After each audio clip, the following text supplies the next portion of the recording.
कर्पूरगौरं करुणावतारं संसारसारं भुजगेन्द्रहारं सदा वसन्तं हृदयारविन्दे भवं भवानी सहितं नमामि। श्रद्धालु भक्तगण, राजा परीक्षित को श्रृंगी ऋषि ने श्राप दिया है। श्राप होते ही राजा परीक्षित ने जन्मेजय जी को, जो उनके पुत्र हैं, राज सत्ता सौंपकर तुरंत हरिद्वार में गंगा किनारे आ जाते हैं, जहाँ अनेकानेक संत मुनि सिद्धजन पधार जाते हैं और आपस में चर्चा ही कर रहे थे। राजा परीक्षित उन ऋषि मुनि और संतों से मरण धर्म का धर्म पूछ रहे थे। तभी सुखदेव जी वहाँ पधार जाते हैं। सभी ऋषि मुनि सिद्ध संतगण सुखदेव स्वामी को नमन करते हैं, वंदन प्रणाम करते हैं। राजा परीक्षित ने भी सुखदेव स्वामी का वंदन नमन प्रणाम करते हुए और उनकी पूजा करके उनको व्यासपीठ पर बिठाल दिया है। और इसके पश्चात सुखदेव स्वामी से राजा परीक्षित प्रश्न करते हैं। अतः पृच्छामि संसिद्धिं योगिनां परमं गुरुं पुरुषस्य यत् कार्यं म्रियमाणस्य सर्वथा यच्छोतव्यमथो जप्यं यत् कर्तव्यं नभिः प्रभो स्मर्तव्यं भजनीयं वा ब्रूहि यद् वा विपर्ययम्। परीक्षित जी सुखदेव स्वामी से कहते हैं कि हे प्रभु, आप योगियों के गुरु हैं, इसलिए मैं आपसे परम सिद्धि के स्वरूप और साधन के संबंध में प्रश्न कर रहा हूँ।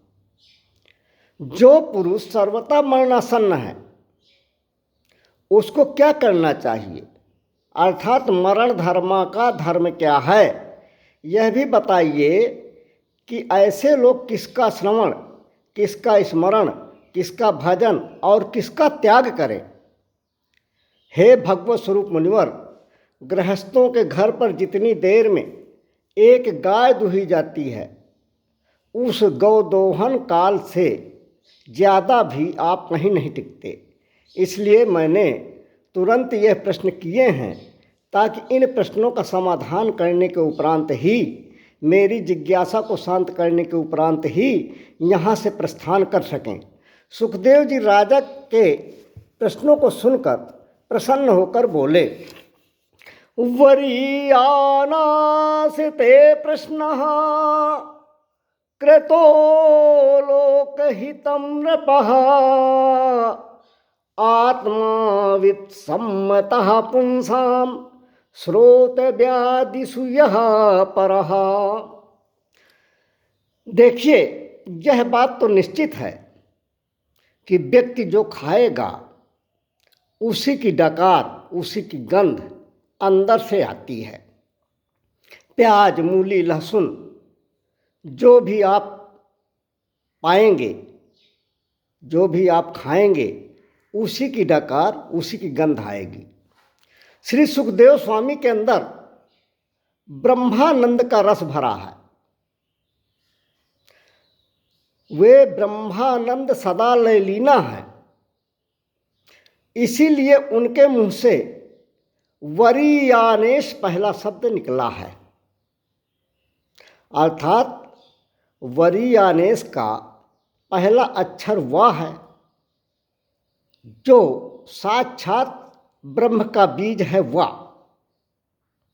सुखदेव स्वामी कहते हैं कि हे राजन, लोकहित के लिए, संपूर्ण मानव जाति के कल्याण के लिए तुमने बहुत अच्छा प्रश्न किया है। राजन, यह प्रश्न तुमने अपने निजी स्वार्थ या निजी लाभ के लिए नहीं पूछा है, यदि परीक्षित यह प्रश्न पूछते कि मेरी मृत्यु 7वें दिन होने वाली है, कुछ बचने का उपाय बताइए, तो यह प्रश्न व्यक्तिगत होता, स्वयं के कल्याण के लिए होता। किंतु परीक्षित जी का यह प्रश्न है कि मरण धर्मा को क्या करना चाहिए। तो विचार करो, मरने वाले परीक्षित जी अकेले थोड़े हैं, यह पूरा संसार नाशवान है। इस असत्य व नाशवान संसार में हम सभी तो निश्चित रूप से मरने वाले हैं, और सभी को रवि, सोम, मंगल, बुध, बृहस्पति, शुक्र, शनि, इन 7 दिनों के अंदर ही मरना है। इसलिए परीक्षित जी का प्रश्न सार्वभौम है, सार्वजनिक है, सभी जीवों के कल्याण के लिए है। सुखदेव जी गदगद हो गए और बोले, हे परीक्षित, लोक कल्याण की भावना से तुमने बहुत ही सुंदर प्रश्न किया है। ये अभागा जीव मोहग्रस्त है, अपने जीवन के कल्याण का मार्ग नहीं बनाता, हमेशा दूसरे के लिए सोचता है। निद्रया ह्यते नक्तम व्यवायेन च वयः दिवाचार्थे स्वया राजन् कुटुंब भरणेन वा। निद्रया ह्यते नक्तम व्यवायेन च वयः दिवाचार्थे हया राजन् कुटुंब भरणेन वा। इस धरती के प्राणियों की, इस धरती के मानवों की सारी उम्र यूं ही बीत जाती है। उनकी रात नींद से या स्त्री प्रसंग से कटती है, और दिन धन की हाय हाय या कुटुंबियों के भरण पोषण में समाप्त हो जाता है। संसार में जिन्हें अपना अति प्रिय कहा जाता है, बहुत घनिष्ठ कहा जाता है, वे शरीर, स्त्री, पुत्र, पुत्री आदि कुछ भी नहीं है। परंतु जीव उनके मोह में ऐसा पागल हो जाता है कि रात दिन उनको मृत्यु का ग्रास होते देखकर भी चेतता नहीं है। इसलिए जो पुरुष अभय पद को प्राप्त करना चाहते हैं, जो जीव अभय पद को प्राप्त करना चाहते हैं, अपने जीवन को संवारना चाहते हैं, तो उन्हें सर्वशक्तिमान भगवान कृष्ण की कथा का श्रवण, कीर्तन और स्मरण करना चाहिए। मनुष्य जन्म का यही लाभ है कि चाहे जैसे भी हो, ज्ञान, भक्ति व धर्म की निष्ठा से जीवन को ऐसा बना लिया जाए कि मृत्यु का समय जब हो तब भगवान का स्मरण अवश्य बना रहे। देह धरे कर यह फल भाई, भजिय राम सब काम बिहाई। तस्माद भारत सर्वात्मा भगवान ईश्वरो हरिहि, श्रोतव्यः कीर्तितव्यश्च स्मरतः तीक्षिता भयाः। सुखदेव स्वामी राजा परीक्षित जी से कहते हैं कि मृत्यु से अभय पाने, भव बंधन की फांसी काटने के 3 उपाय हैं। भगवान के चरित्र का श्रवण, गायन और स्मरण अर्थात चिंतन।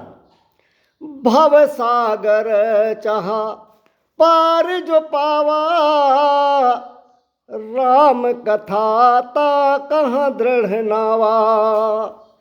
विषयन कहाँ पुनि हरि गुण ग्रामा, श्रवण सुखद मन अरु अभिरामा। पहला काम श्रोतव्य अर्थात भगवान के चरित्रों को सुने। जब भगवान की लीला सुनोगे नहीं, तब तक उनके स्वरूप व महिमा को कैसे जानोगे? इसलिए भगवान के चरित्र को सुनो, तब स्वरूप सुनकर भगवान से प्रेम होगा। इसके बाद कीर्तितव्य, भगवान की महिमा दूसरों को भी खूब सुनाइए और सुनाते सुनाते स्वयं भी उनकी महिमा के सागर में डूब जाओ। और इसके बाद तीसरा कार्य ये करो कि स्मर्तव्य, स्मरण करो। ध्यान मग्न होकर जब तक ऐसा नहीं करोगे तब तक भगवान की दृष्टि से दूर ही रहोगे। हे सज्जनों, यदि मन में संसार की विषय वासना भरी है और ध्यान लगाकर बैठ गए तो जो मन बुद्धि चित्त में भरा है वही तो दिखेगा। और जब मन बुद्धि चित्त में भगवान विराजमान होंगे, साक्षात प्रभु विराजमान होंगे, तो आँख बंद करते ही विषय वासनाओं की नहीं, भगवान की झांकी दिखाई देगी। और जिनके हृदय में भगवान बंद हो गए उनका जीवन आनंदमय हो गया। कहते हैं, जिसके हृदय में राम नाम बंद है उसको हर घड़ी आनंद ही आनंद है। जिसके हृदय में राम नाम बंद है उसको हर घड़ी आनंद ही आनंद है। लेकर सिर्फ राम नाम का सहारा इस दुनिया से करके किनारा। राम जी की रजा में जो रजामंद है उसको हर घड़ी आनंद ही आनंद है। जिसके हृदय में राम नाम बंद है उसको हर घड़ी आनंद ही आनंद है। बुरी संगत की रंगत से बचना, निंदा चुगली किसी की न करना।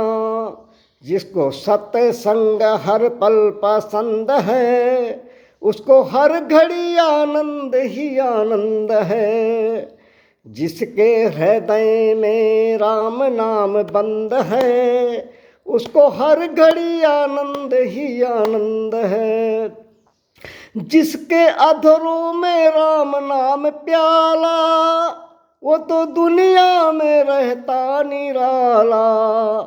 श्याम नजरों में रहते नजर बंद है उसको हर घड़ी आनंद ही आनंद है। जिसके हृदय में राम नाम बंद है उसको हर घड़ी आनंद ही आनंद है। जिसके हृदय में राम नाम बंद है उसको हर घड़ी आनंद ही आनंद है। अब परीक्षित जी सुखदेव जी से पूछते हैं कि हे प्रभु, हे महाराज, मेरे पास तो जीवन के 7 दिन ही हैं, मुझे क्या उपाय करना चाहिए? सुखदेव जी ने कहा, राजन 7 दिन कम नहीं होते। कल्याण करने के लिए तो एक मुहूर्त का समय ही बहुत होता है। क्योंकि सूर्य वंश के राजा खट्वांग इसके प्रत्यक्ष उदाहरण हैं। खट्वांगो नाम राजर्षिर ज्ञात्वेयत्ता मिहायुषः मुहूर्तात् सर्वं उत्सृज्य गतवान भयम हरिम। सुखदेव स्वामी कहते हैं कि राजन, सूर्य वंश में एक खट्वांग नाम का प्रतापी राजे हुए थे। वे धर्मपरायण व भक्ति के कारण राजर्षि कहलाए। देवासुर संग्राम में उन्होंने देवताओं की ओर से युद्ध करके असुरों को पराजित किया। प्रसन्न हुए देवताओं ने उनसे वरदान मांगने को कहा। राजा खट्वांग ने कहा कि वरदान बाद में मांगेंगे, हे देवताओं, पहले ये बताइए मेरी आयु कितनी शेष है। तब देवताओं ने कहा कि हे राजन, तुम्हारी आयु मात्र 1 मुहूर्त शेष है। तब राजा खट्वांग देवताओं के विमान से सीधे गंगा के किनारे पहुँचे और वहाँ तुरंत अपने जीवन को सुधारने के लिए ध्यानमग्न हो गए, भगवान का चिंतन करने लगे और 1 मुहूर्त के समय में ही राजा खट्वांग भगवान के परम धाम को प्राप्त हो गए। इसलिए आपके पास 7 दिन हैं और इन 7 दिनों में मरण धर्म को क्या करना चाहिए, प्राणी को किसको सुनना चाहिए, किसका गान करना चाहिए और किसका स्मरण करना चाहिए, इसके लिए आपको पर्याप्त समय है। आपके लिए ये नहीं बताया गया कि आपको आज ही 1 दिवस में या 1 पल में समाप्त होना है। 7 दिन का समय है। 7 दिन के समय में इस जीवन की गति को सुधारने के पर्याप्त अवसर हैं, पर्याप्त समय है। अब आगे कथा निरंतरता में अगले चरण में कहने का प्रयास करेंगे।